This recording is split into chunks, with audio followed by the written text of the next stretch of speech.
The views expressed on the following program are not necessarily those of WPSL. However, we're the ones that have encouraged you all along to like and share them on your favorite social media and with your friends and neighbors, because it's the science of caring we're talking about, which is Careology, and hosted this week by the one and only Miles McGrath. Well, Cliff, thank you so much. It's an honor to be here on Careology, and we've got a special guest today.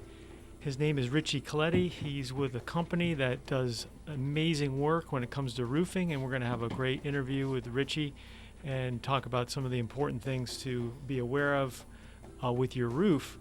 But before we get into that, I want to share some updates on what CareBag is doing and some successes we had. We hosted a back-to-school event over at the Mid-Florida Event Center, and there were 149 youngsters that got haircuts, that got bags full of items to get them ready for a fresh start for school. So that was a well-attended event, and it gave us some good awareness, and the moms were so happy.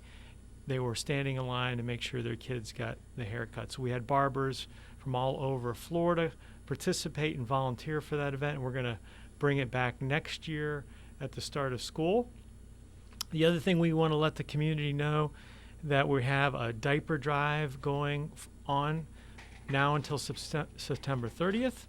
So if you have a way and a source for diapers, we need wipes. We need diapers of all sizes, but especially size 5, 6, and 7 for folks. And what happens to those diapers is mothers come in that maybe can't afford diapers on their own, and they come and we distribute those diapers to those in need. The other thing we want to let you know about, on Saturday, October 14th, CareBag will be hosting a community baby shower. Now, this is something the founder of CareBag has been wanting to do for a few years, and we are looking to host 60 to 75 individuals for this baby shower. The purpose of the community shower is to provide women and children with necessary tools for proper care. This will involve sharing gifts, parenting advice, and guidance from local agencies, as well as offering support to ensure they receive the help they need. Recipients will register with select agencies in the community. They're allowed to bring one guest to attend the baby shower and enjoy this experience they may not have had otherwise.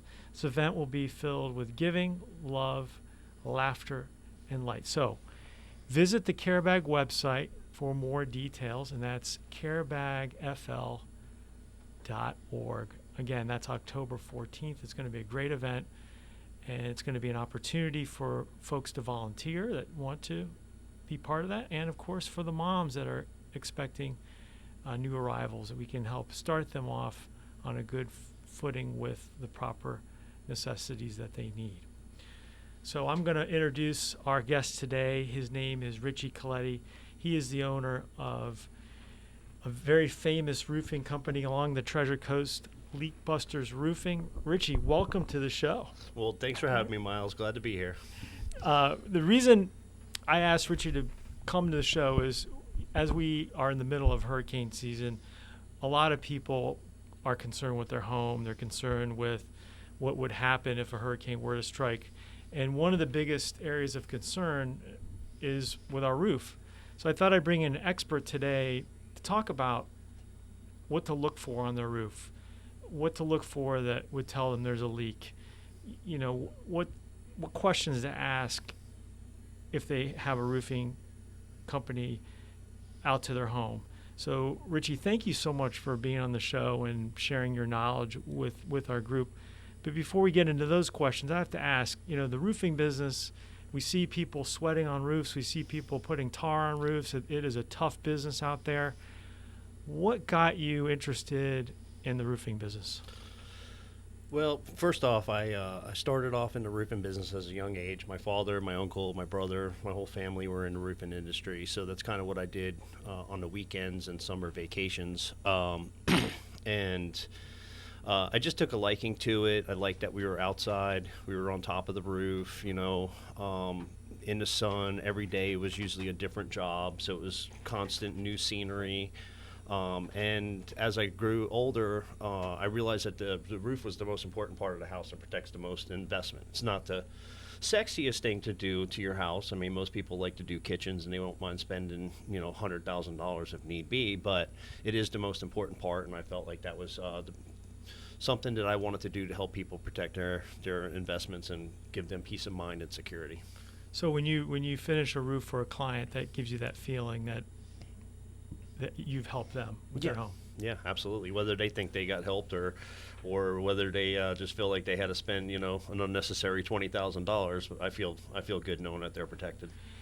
When we talk about protection, the natural thing we think about is rain, but what are some of the other things the roof is doing for our home?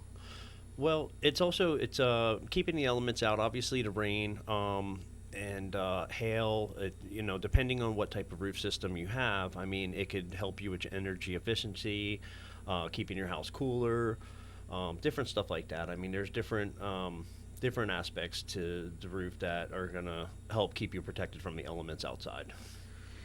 Now, you said you started out in the roofing company with your family. How many years ago was that you started in the roofing business? Not very good at math, but I'm 47 and I started out, I was on the roof as a young age, but when I fully kind of knew what I was doing and I was putting shingles on, I was probably around 12, but I was on a lot younger. We didn't have OSHA problems back then like we do now.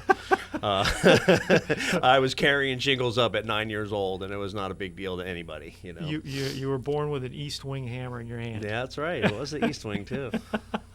A hatchet. It's amazing to me. We do take it for granted, and I've gotten an opportunity to work with some of your folks there, and now when I drive around the area, I can't help but notice all these different types of roofs. Different roofs are in different shapes. Some are brand new, some are not. What are some of the types of roofs that are common in Florida that the consumer is going to kind of have experience with? Well, you have a lot of tile, mostly shingles right now, and we are switching a lot of our customers over to metal. Metal is probably one of the best systems out there as far as durability, energy efficiency, and it has a better protection rate, meaning a better wind uplift capacity. You commonly see after storms, shingles are blowing off, tiles are blowing off. Typically, you don't see metal blowing off as much. If it's properly installed, it protects the home a lot better. So we're actually trying to push more metal than anything. Unfortunately, some of the HOAs, don't really allow it. They want that tile Florida look, so we're working on them too. But I'm sure you get this a lot from people. They'll say, well, which roof is going to last the longest? How do you answer that question? Well, I 100% a metal roof is going to last the longest. That's going to be that roof. A metal roof will last the longest. You can get 30 to 50 years on a metal roof if properly maintained. Unfortunately, in the state of Florida, the insurance companies now dictate how long your roof lasts. So, we were talking about that before the show, and we're going to dive deep into the insurance piece of it. But let's backtrack on the metal. When I think of metal, are there different types of metal? There's like aluminum, and what are some of the types of metal that the consumer could get for their roof? So yeah, you have different types. You have aluminum, different gauges, 027, 032, 040, which is 040 is kind of the thicker of them. And then we got steel, 26 gauge, 24 gauge metal. But we have several different varieties of metal that we can install. Exposed fastener systems. We have industrial type panels. We have standing seam, which is the more prettier roof that people see. They don't have any of the screws or anything, and they have a nice, clean, sleek look. That's what a lot of people are looking for nowadays. They do have shingles that are metal. They have tile that looks like metal. They have cedar shakes that look like metal. Those are called the stone-coated steel. They're starting to take off a little bit. But for strength and durability, the strongest roof system is going to be your exposed fastener system, which was, one of my favorite is the V-crimp. That roof is, basically comparable to the cost of a shingle roof. and it's very strong. It has a negative uplift pressure of about 228 pounds. So, I mean, it's a real strong. So you'd have to have a pretty strong storm to come through there. Yeah, in fact, if you remember Hurricane Irma that hit in the Keys, one of the only roof systems that lasted that storm was the 5V metal. You know, in Hawks Cay, if you looked, that whole community was done after Hurricane George. There was very little damage in that whole entire community. Panels weren't rusted, they were on the ocean. The only thing we had to do after 22 years was swap out all the screws and change out the boots and, you know, reseal all the penetrations. And the roof held up very well to Hurricane Irma. I don't remember what the storm wind was, but those roofs did make it through. So, did you see a similar? I know you do business on the west coast of Florida as well as in the Fort Pierce and Treasure Coast area. Did you see? What did you see on the west coast in terms of the roofs that lasted versus ones that didn't last with the storms we had on the west coast? Shingles were almost completely gone. Unless they had solar on the roof, then the shingles were protected by the solar panels. The tiles were, you know, there was a lot of tile missing. Metal roofs again outlasted. Even the standing seam, like there's a lower grade standing seam called a Quick Max or a nail strip. And that particular panel didn't blow off either. So, I mean, the metal, in my opinion, held up. It will get damaged.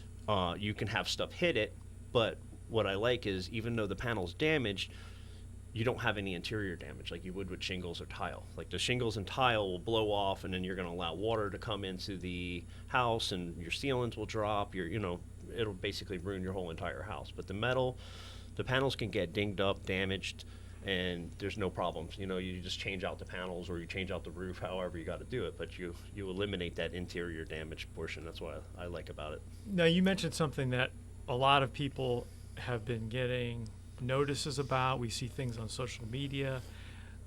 Many of our listeners in the audience have probably gotten a door knock from a solar company to want to put solar panels on their roof. As a roofing expert, what are some do's and don'ts when it comes to solar? Well, the reason I recently got into the solar industry probably in about the last year and a half, 2 years. I was very much against solar for a very long period of time due to bad practices on companies taking advantage and preying on older people who would never get a return on investment. Also, they didn't have any regulations on how the solar panels were installed, so they were literally just going and screwing through the existing roof, put a little caulk on it, and call it good. So a big part of my repair business was driven by fixing leaks from solar panels. So I was really scorned on solar for a long time because of that. Now, recently, there's been some changes and upgrades to the attachment, and you got to make sure that your installers are properly doing it. They're going to use the proper flashing kits or brackets or whatever type of metal system they're hooking into beams. There's a couple things you want to watch out for. I mean, they are getting more regulations now on codes of how to install this in solar, so it's a little bit harder for these guys to get away with bad installations. Make sure your installer is a company that's been around for a while, because there's a lot of guys that are popping up and they're going away real fast. So as soon as they start getting a bunch of lawsuits, they bankrupt the company and then they're gone. And then make sure that you really look at your return on investment as far as the way the numbers work, because if the numbers don't work, it's not going to be a value of you. I mean, it's easy for the salesman to come in with these sales tactics and try to show you how the value is going to be there, but is it really going to be there? Are you going to get your tax incentives? You know, there's a lot of different variables. We turned down quite a few solar deals ourselves that come in from our sales reps because it just doesn't look like it's going to pan out for the homeowner. So you have to kind of find somebody that has a little bit of integrity, that's going to have the customer's best interest in mind. When you think about putting a solar panel on a roof, one of the things how important is the age of the existing roof before I put a solar panel on? Oh, it's very important, because you don't want to put a solar system on an old roof and then 2 years later you have to detach and reset it. Now you just cost yourself another $8,000-$9,000 for detach and reset. So, and these solar sales reps that have come out here, they don't care about that. All they want is the sale. They want their commission. So it's you got to make sure that the roof is like 5 years or under if you already have an existing roof. If it's anywhere near the 10-year mark where you know you're probably going to get that letter from your insurance company canceling you if your roof is older, go ahead and try to get the roof bundled up into the solar deal and do them both in one shot. And I mean, really, now with the Inflation Reduction Act, I mean, you get a solar system, reduce your power bill, and you're pretty much getting your roof kind of for free. You know, I mean, you might have come out a couple $1,000s out of pocket for the roof, but by the time you get those tax incentives, if you qualify, your roof is almost free. That's amazing. I did not realize that. So just reiterating to make sure I understand, do not consider putting solar unless your roof is at least new up to 5 years old. Don't put it on any older than that, is what you're saying. Yeah, I wouldn't personally put it on older than 5 years. I mean, it just doesn't make any sense because you're going to have to change it anyway in a couple of years. The insurance companies are cracking down harder and harder now with their stipulations on how long your roofs go. We're seeing some roofing companies canceling policies for roofs being around 10 years old. It was 15 for a long time, and now we're starting to see them come in at the 10-year mark. They're just trying to eliminate their liability. So, you know. What does the homeowner do? They've been with the insurance company for 20 years or something like that, and all of a sudden they get this letter saying, "Hey, you guys, you need to get a new roof." What can they do at that point? Freak out. Yes, freak out. But after they've come down from freaking out, what can they do? What if they don't do it? I mean, what can happen? Well, what could happen is if the insurance company sends you a letter saying that they're going to cancel your policy if you don't get a new roof, you do have some other options. I would probably first, before I go out and buy a brand new roof, I would probably call a couple different insurance agents and see if there's anybody else that might cover you. Now, if you're already with like Citizens usually will take somebody with a little bit of an older roof at a higher premium. So then you got to like kind of basically balance out how much is your premium going to be, how much is the roof going to be, what's going to be, you know what I mean? You get where I'm going with this, where if you're going to be paying $3,000 or $4,000 extra a year for your insurance policy and your roof is going to be $15,000, $20,000, it may be worth it for you just to get the roof and get the lower premium. So Gotcha. you can check around that first before you go crazy. But other than that, I mean, they are giving people letters saying they're going to cancel you if you don't get your roof done in 30 days. I do want to say this publicly, like, I've been dealing with this a lot in the last 2 or 3 years. They won't cancel you at that 30-day mark. As long as you're in contract with a roofer, you have a permit, you have a plan, you have a roofer that can write you a letter. We write letters. We talk to insurance companies, basically give them a schedule. They'll extend the period. They're going to give you a little bit of a grace period, so it's not like your policy is going to be turned off in 30 days. As long as you have the wheels in motion and everything is going, you're going to be okay. So I just want to give you that common feeling that it's going to be okay as long as you're with a decent roofer. So if they get the letter, they can choose to replace the roof. What you're recommending is, before they do that, shop around their insurance with other carriers first.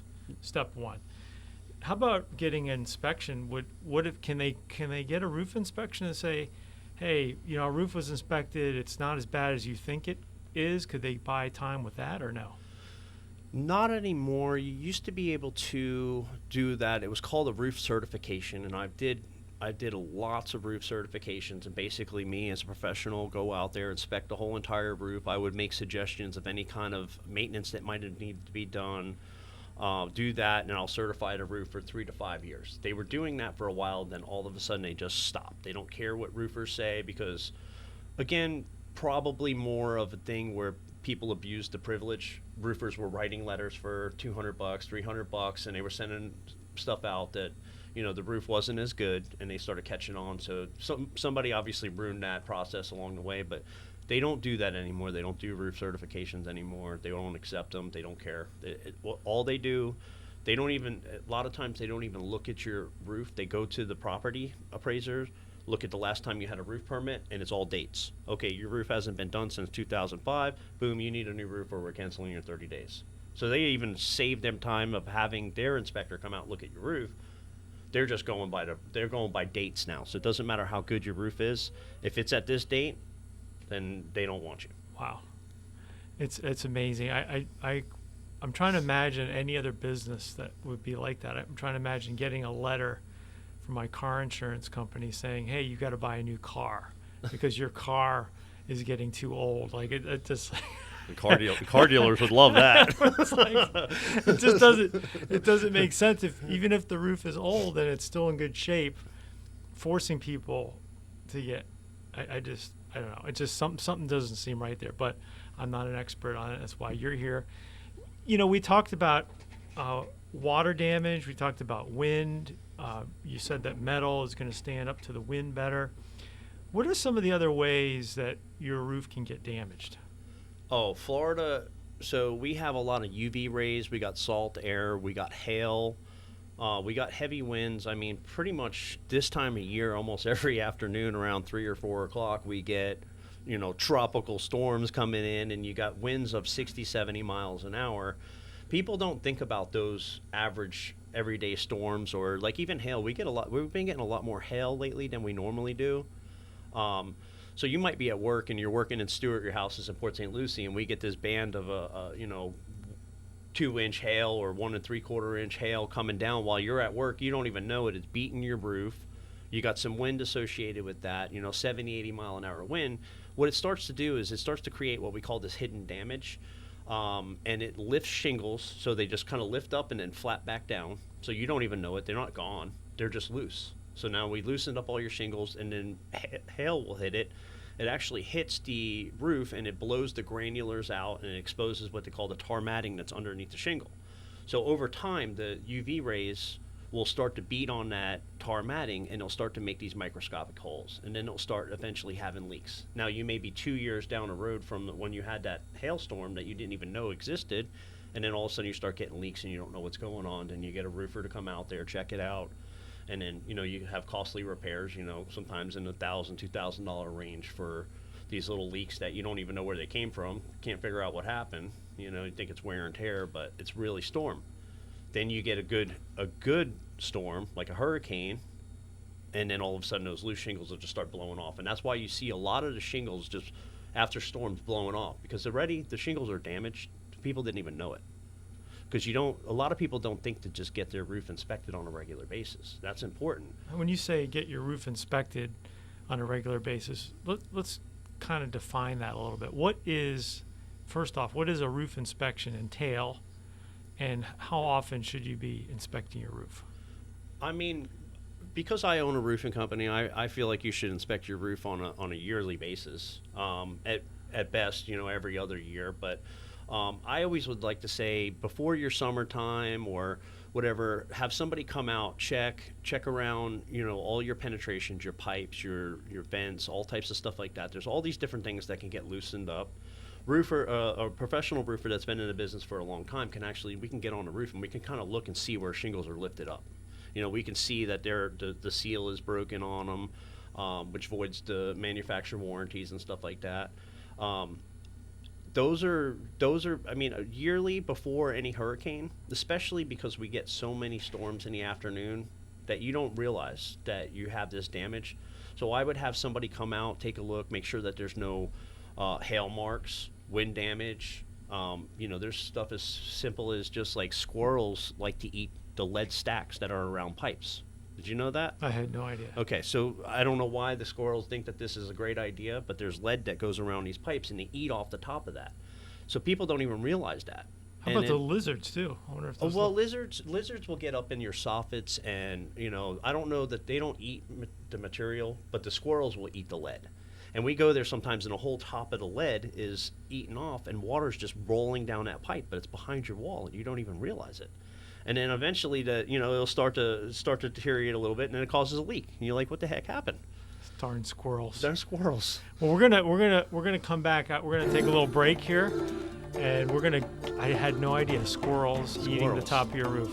But if you don't have it inspected, how would you know? That's right. If you could reimagine the way you buy a car, what would you do? Make it simple, make negotiations disappear, demand transparency, then experience amazing at your Treasure Coast Lexus dealer. Car Buying Simplified. Treasure Coast Lexus is a proud sponsor of Careology, caring and supporting for our community. Car Buying Simplified. Check out your Treasure Coast Lexus dealer. Hi, this is Roxy from Careology, and I just want to talk about volunteering. Volunteers don't necessarily have the time, but they have the heart. It takes courage and dedication to offer your time and skills to help out a cause that is a noble act that deserves recognition. Volunteering is a great way to make a difference in our community, and CareBag needs your help. We are looking for dedicated volunteers. So please get a pen, get a paper, and take down this number. It's 772-222-7399. Call us and let us know you're interested. We are looking for volunteers for the evening hours between 5 and 8 p.m. to go to our soup kitchens with our new mobile hygiene pantry. I look forward to hearing from every one of you. And remember, volunteers don't necessarily have the time, but they have the heart. Thank you. This is WPSL Port St. Lucie, the talk of the Treasure Coast. We now return to Careology, the science of caring. This week's guest host, once again, the one and only Miles McGrath. Cliff, thank you for that wonderful introduction. I'm going to reintroduce my guest today, Rich Colette with Leak Busters Roof Repair. We left talking about squirrels eating the lead stacks, but before we continue the conversation, what if somebody wants to get leak busters on the roof to do an inspection? What number, how do they get in contact with your company, Richie? That's easy. 772-332-8450 is our main office number, or you can go to myleakbusters.com, myleakbusters.com with an S. Excellent. myleakbusters.com. I love it. Leak Busters isn't the only roofing company here on the Treasure Coast. What should somebody is going to have a roofing company out to their home, maybe to put a new roof, maybe to look at a leak? What are some questions that the homeowner should ask to make sure they're with a very reputable roofing company? Well, first off, I would always, obviously check Google reviews first and foremost. That's one of the big things that you can kind of tell. Make sure they've been in business for at least a few years. I don't want to say, like some people say, make sure they've been in business for 15 years. We've only been in business for 8. But at least a couple of years to make sure that they're a sound company. Some of the things that a lot of people don't ask is for their insurance. The biggest thing, that's the biggest deciding factor. Different thing in pricing. Sometimes we compete against other companies, and we might be a little bit higher in price than them.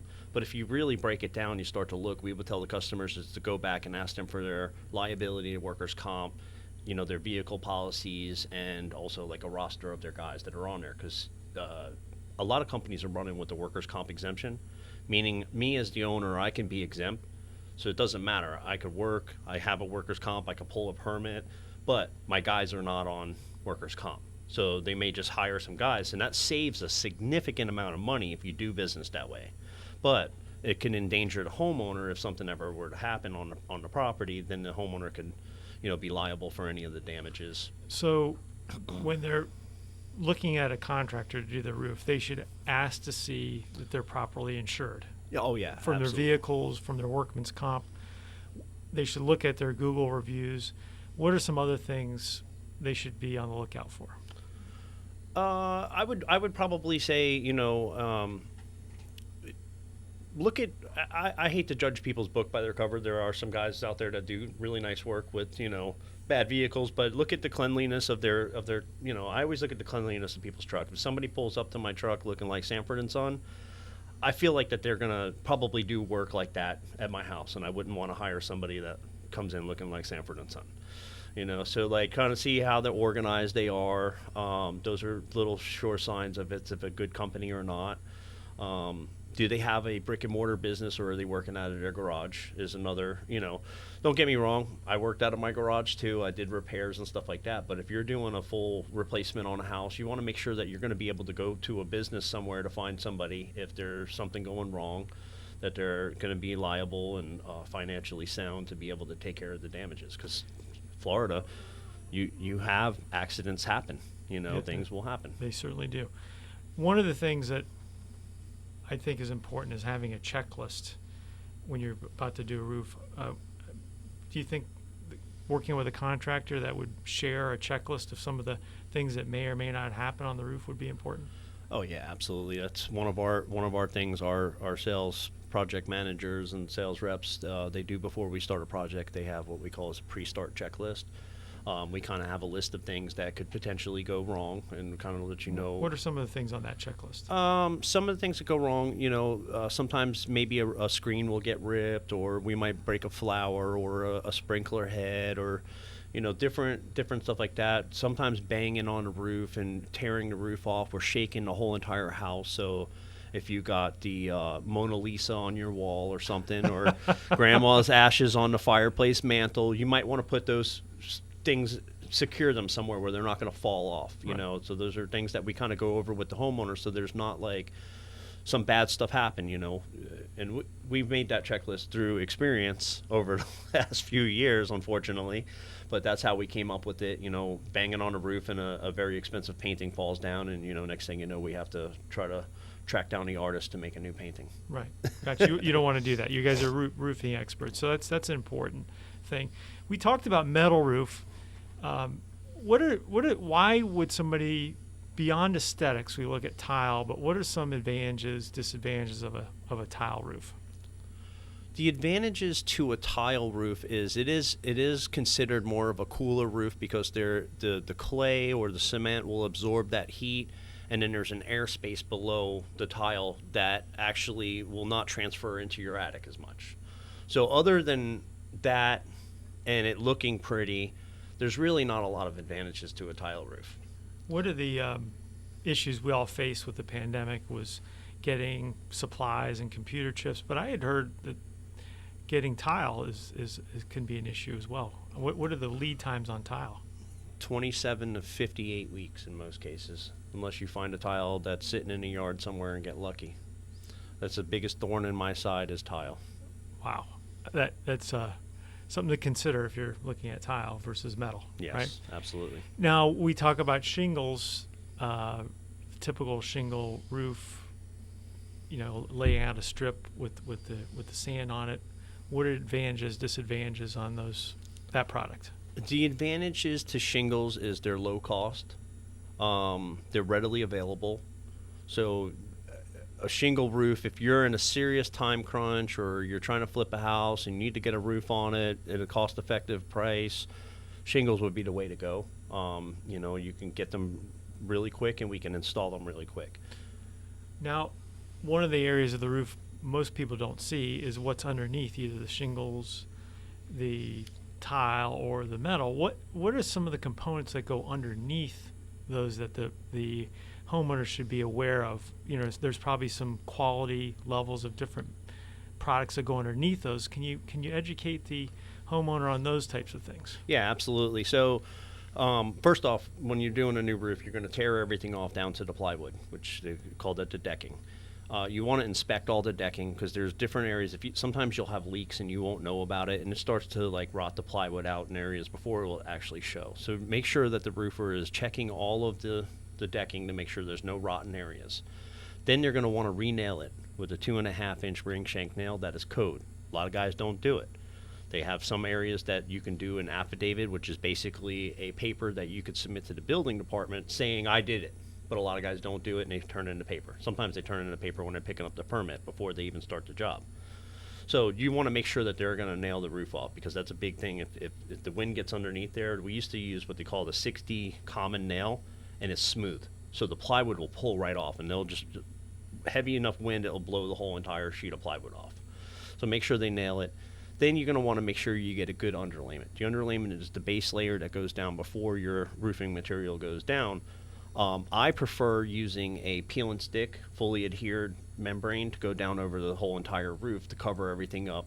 It's actually considered as a secondary water barrier with the insurance company, and you actually get a credit with your wind mitigation inspection. What that does is, let's just say you got a shingle roof, we put a peel and stick underlayment. The wind comes, it blows a bunch of shingles away.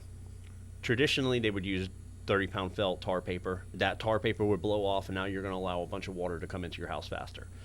With this system, the shingles blow, the underlayment is stuck to the deck, so it actually protects it. It's not going to fully 100% protect you because you're going to have the nails are going to pull out, so you're going to have nails dripping and stuff like that, but it is going to slow down the amount of water that goes into the house significantly compared to the 30-pound felt, which will just blow off and completely flood your house out like a waterfall.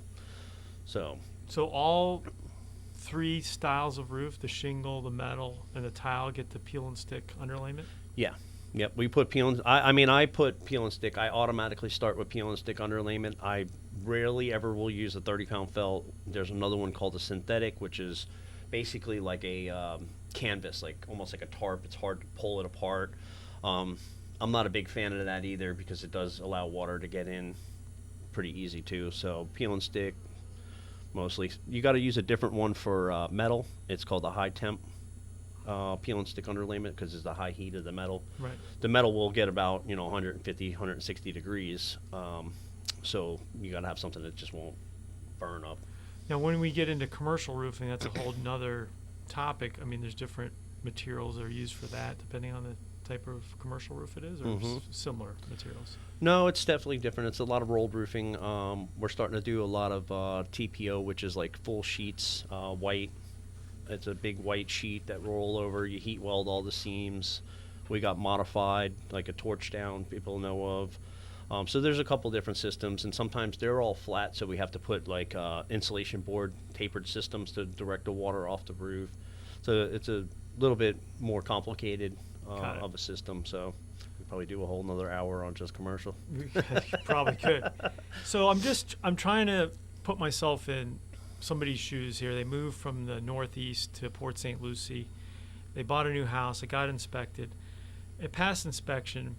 But what they didn't realize, there might have been some hail damage. Would the normal home inspector catch the hail damage on a roof? No, most home inspectors won't know unless they've been in the roofing industry before. It's pretty hard to identify hail damage if you're not used to looking at it or don't know what to look at. Got it. So what would happen if somebody called your roofing company or another roofing company? They were concerned. There was a hailstorm. I think we had last year, wasn't it? We have one this year in March and April. Okay, so we did have one this year. Oh yeah, we have one. So there was a hailstorm.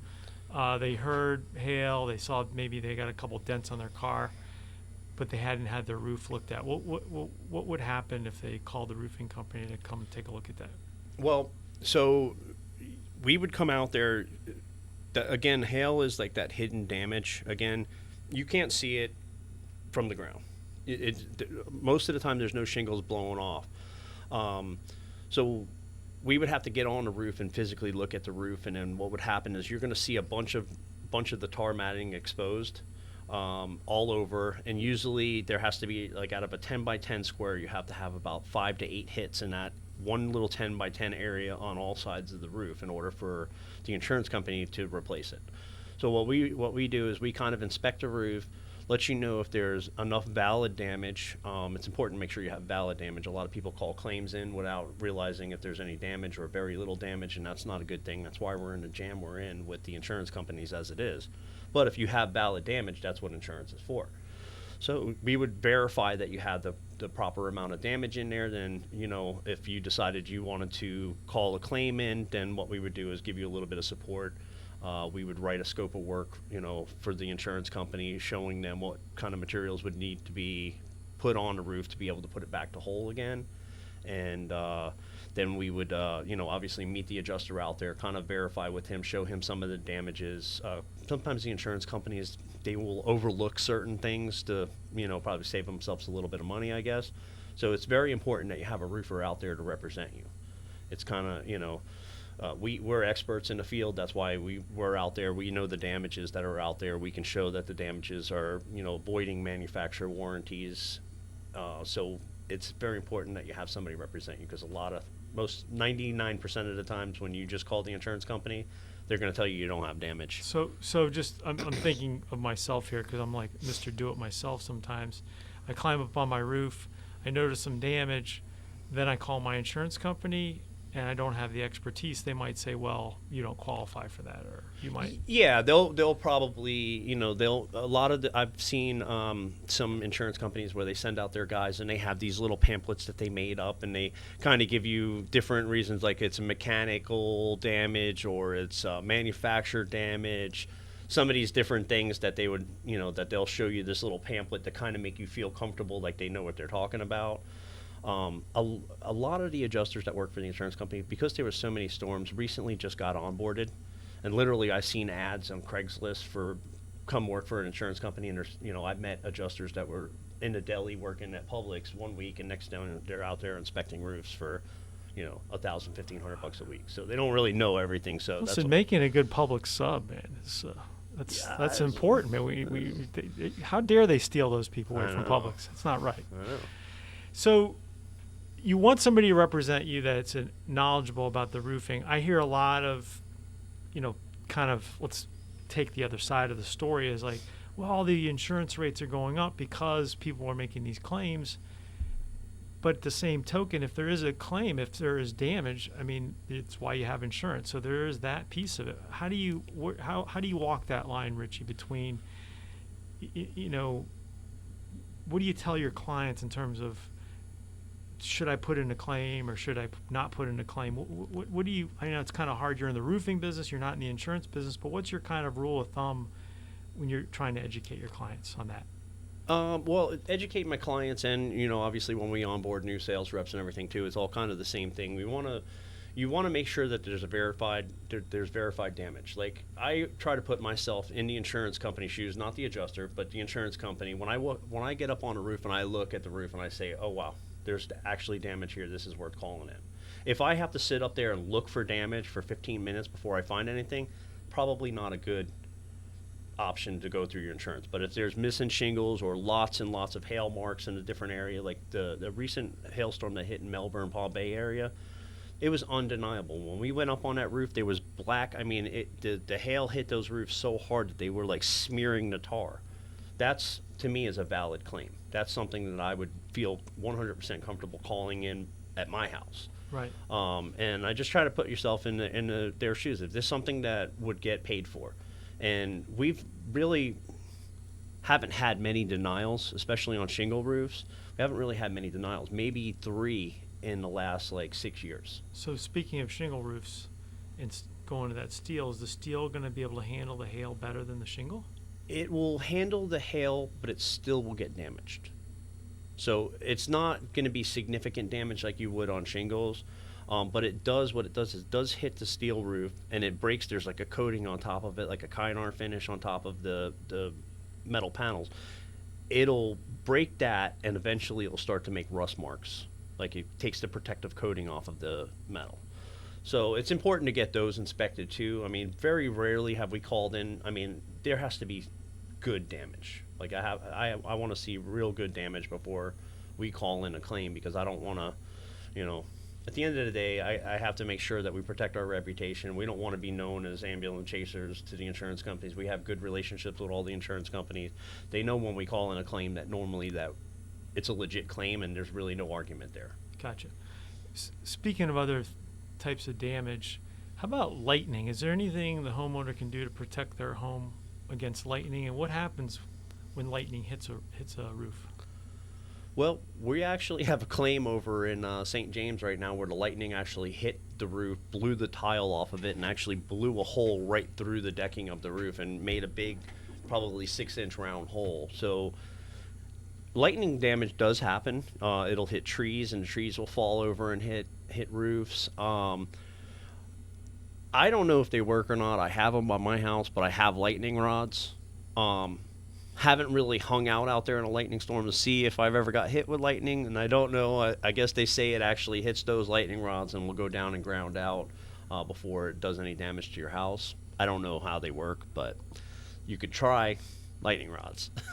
Okay. So do you, based on your experience, is there any like percentages on the roofs that get hit more or less by lightning, or is it just kind of the luck of the draw? Like would a shingle roof get hit more by lightning, or a metal roof, or a tile roof, or there's no statistics that? You would think metal would probably get hit more, but I haven't really seen any. I've seen shingle lightning and I've seen tile lightning. So I don't know.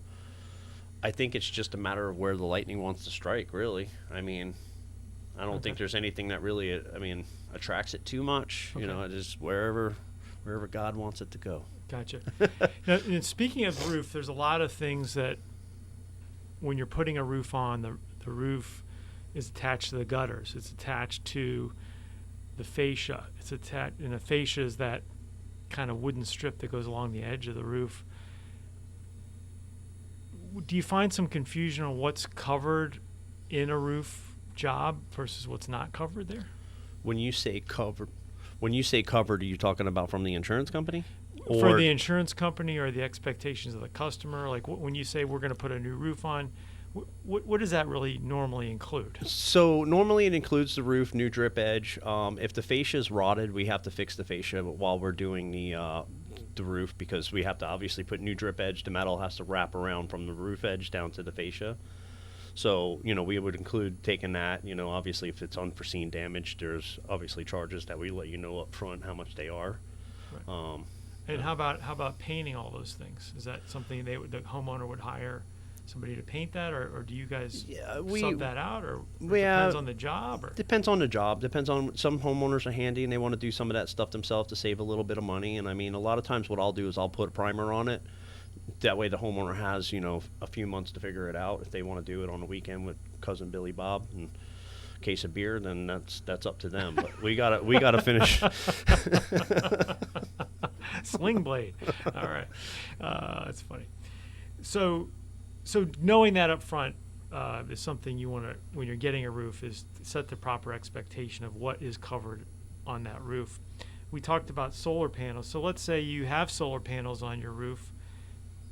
Do most roofers take those off, or do they have to go back to the solar panel company, or what happens with that? Yeah, so most solar panels are warranted for 25 years. So as soon as a roofer starts getting his grubby fingers on it and pulling it off, you're going to void your warranty. So you want to make sure that if you have solar panels, whoever installed them, you want to go to them, let them know you're getting ready to do a roof project, and you're going to need to get a detach and a reset. So they'll come out before we start, they take the panels off, put them off to the side, and then whenever we're done, they'll come back and put them on. Now, there's a tricky situation where they can void the roof warranty, so the roofer would have to be involved in that process of the installation. I want to go out there, I want to verify and kind of give them my blessing whenever they're doing the solar reset. Got it. So the roofer should work hand in hand with the solar company. Yes. Gotcha. How about the inspector, like the county inspectors? You have Martin County inspectors, you have St. Lucie County, you got the Indian River inspectors. What is that relationship like from the homeowner's perspective and from your perspective as a roofing company owner? Well, I think the relationships that we have with the inspectors around here are pretty good. I mean, as long as you do good work, you have a good relationship with them. They come out, they verify that the work that you're paying to get done is getting done. They're going to verify the materials that are being used. They're going to make sure that everything is done to manufacturer specification. They actually look at the product approvals, and it tells you how you're supposed to attach materials. They look at all that stuff and make sure that everything is getting done correctly. So that's important to have that inspector. What is the process from the customer signing an agreement to get a roof? What are the stages for that project? So from the time he signs up to pulling a permit, all those different things. Just kind of paint the picture. All right. So once you sign, basically it goes into permitting. At our company, I've told you before that we have like a 24-hour thing. As soon as somebody signs, we're getting it sent off for permitting within 24 hours. As soon as we order the materials, at that point while we're waiting for the permit to be issued, and then as soon as the permit is issued, then we get you on a schedule. Then once we get you on a schedule, we obviously go out there, we tear off the roof, dry it in, do all the re-nailing of the deck, have an inspector come out, check that portion, have that portion get inspected, and then we get to go back and put the actual roof material on, and then we get a final inspection, and then we're closed out. Richie, I want to thank you for being on this show. One more time, how do we get in touch with Leak Busters? Leak Busters 772-332-8450, the 772-332-8450, or myleakbusters.com. You can also put your camera on the QR code for Leak Busters on the page of this archive on YouTube. That's right. Thank you, Cliff. This has been a great show. I think we all have a roof that we live underneath, and we want to make sure it's leak-free, and we want to be prepared for the next storm. And then what do we do after? I really appreciate you informing the audience. This is Miles McGrath with Careology. Thank you so much. Careology, the science of caring.